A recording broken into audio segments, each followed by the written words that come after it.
Around 3,000 wars have been fought in documented history. Wars are still fought today, and they are starting to threaten human existence with the death tolls and nuclear threats. Humans have tried to make peace for thousands of years, but are still unsuccessful. In order to prevent war, the human species must learn about what compels us to fight. Humans wage war because of our genetics and state of mind, our nationalism, and the imbalance of power due to limited resources. Humans, however, can prevent warfare by international collaboration and equitable distribution of resources. Humans and species closely related to them have fought naturally since their evolution. Because of their instincts, humans still fight today. Chimpanzees, our closest relatives, fight all the time. Both humans and chimps evolved from a common ancestor, and we still share this combative trait.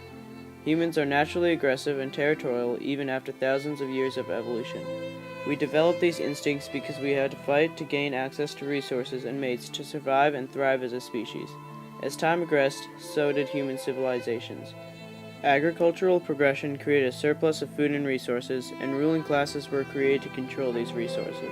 Because nations wanted a bigger surplus and slaves to do their work, warfare began to become a systematic practice. Conflicts between social classes arose from these surpluses, which created rebellions and uprisings. Because of our need for survival, people believe that they are entitled to more than others.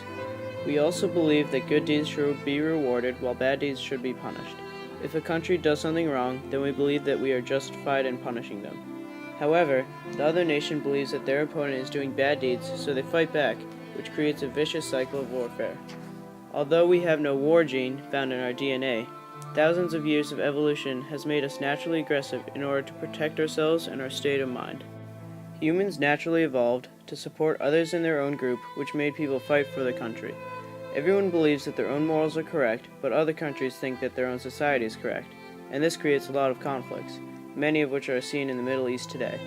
One of these conflicts is a fight between the Jews and the Arabs over the control of Israel. Both sides believe that they should own the land because they were there first, and because their religion says that they are entitled to it. Because humans value their own culture so much, they feel obligated to support their country as much as they can. They express their devotion to their country by signing up to fight in wars and by celebrating war. This explains why conflict continues in the Middle East, which is fought by the children and grandchildren of the original combatants. Those who fought are considered heroes, and those who didn't miss out on the most exciting thing that could have happened to them in their lifetime. People fight wars because they believe that their culture is superior, and they are devoted to fight for their nation. In order to maintain their culture and territory, nations had to fight for access to resources. Once these resources are obtained, there is an imbalance of power between nations. Species closely related to us also fight depending on the imbalance of power. Chimpanzees will only attack a rival group if they have an overwhelming numerical advantage, and they will not risk injury or death. Humans do this all the time when they have an imbalance of power. This imbalance of power usually comes from a nation's access to resources. Because societies gained the ability to store food without it perishing, they fought more to gain excess resources. Conflicts were created between social classes over how to use the surplus. This created rebellions and uprisings, which led to more wars and deaths. These ideas are manifested in imperialism. Imperialism is when nations want to control weaker nations to get easy access to resources. When these imperialized nations tried to defend themselves, the controllers used violence to achieve their goals. Imperialism boosted the economy of the colonizer but ruined the local economy. Countries also fought over resources from the same countries, so tensions developed. Rivalry between superpowers has already caused 2 world wars and many other smaller wars. Nations want to control these resources so that they can be considered the most powerful country, yet the most effective way is to fight for it. Humans fight for many reasons, yet little is done to prevent conflict.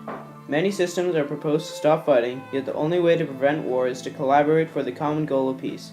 Using an international force to prevent countries from committing aggressions was attempted with the League of Nations and the United Nations, but both have not prevented conflict. This is because the proposed international force must be so powerful that no aggressor will be willing to fight it. In order to create such a force, people should be enlisted from every country who participates in the organization. All the countries who belong to the organization should give up their heavy weapons, aircraft, tanks, heavy artillery, and warships to the international force, but still maintain smaller weapons to protect their home country. The international force should be largely made up of aircrafts which could easily defeat a nation with a smaller air force. The nations who are involved should allow their forces to be used by the international force so that they can be used to collectively defend against an aggressor. This gives nations a stronger defense against aggressors. One of the biggest reasons the League of Nations didn't work was because they were not willing to stop the aggressors. The new international force must be willing to stop aggressors and ensure peace. If the force is automatic and strong enough, then aggressors will not be willing to start a war. This international force should be strong enough that it could stop any superpower. The superpowers today are becoming more powerful while smaller countries are becoming weaker. The international force should be able to protect these smaller countries and even superpowers from each other. They should also provide resources to the smaller countries to prevent further fighting. The superpowers should agree to fix their forces at certain quotas or ratios to prevent them from ever considering aggression. This could be done because most countries want to have peace, and if this was how, they would gladly set their forces to a quota. People should become more self-aware. We should understand how we work, which can make us decide more wisely what to do to prevent fighting. We must also work to get rid of our biases. Without biases, we can learn to respect other countries and not want to fight them. We should learn other countries' cultures and beliefs and learn to respect that they are different from ours, but also correct. To prevent fighting over resources, nations should try as hard as possible to provide resources to others who are not able to get them themselves. Preventing war will be unpleasant, expensive, inconvenient, and it will be a hard and persistent effort for countries. However, if we persist through the difficulties, we can prevent war and maintain peace to stop the hatred and death in our world. Although humans have naturally evolved to fight for their survival, we are now starting to evolve to protect our peace. We fight because of our genetics, our state of mind, to survive, and to fight for our own country, yet none of this is an excuse to fight wars. Every person should overcome the tendencies to fight and instead focus on the necessity for peace. If we all cooperate together and persist through the difficulties of change, our Earth, our home, can be much more peaceful.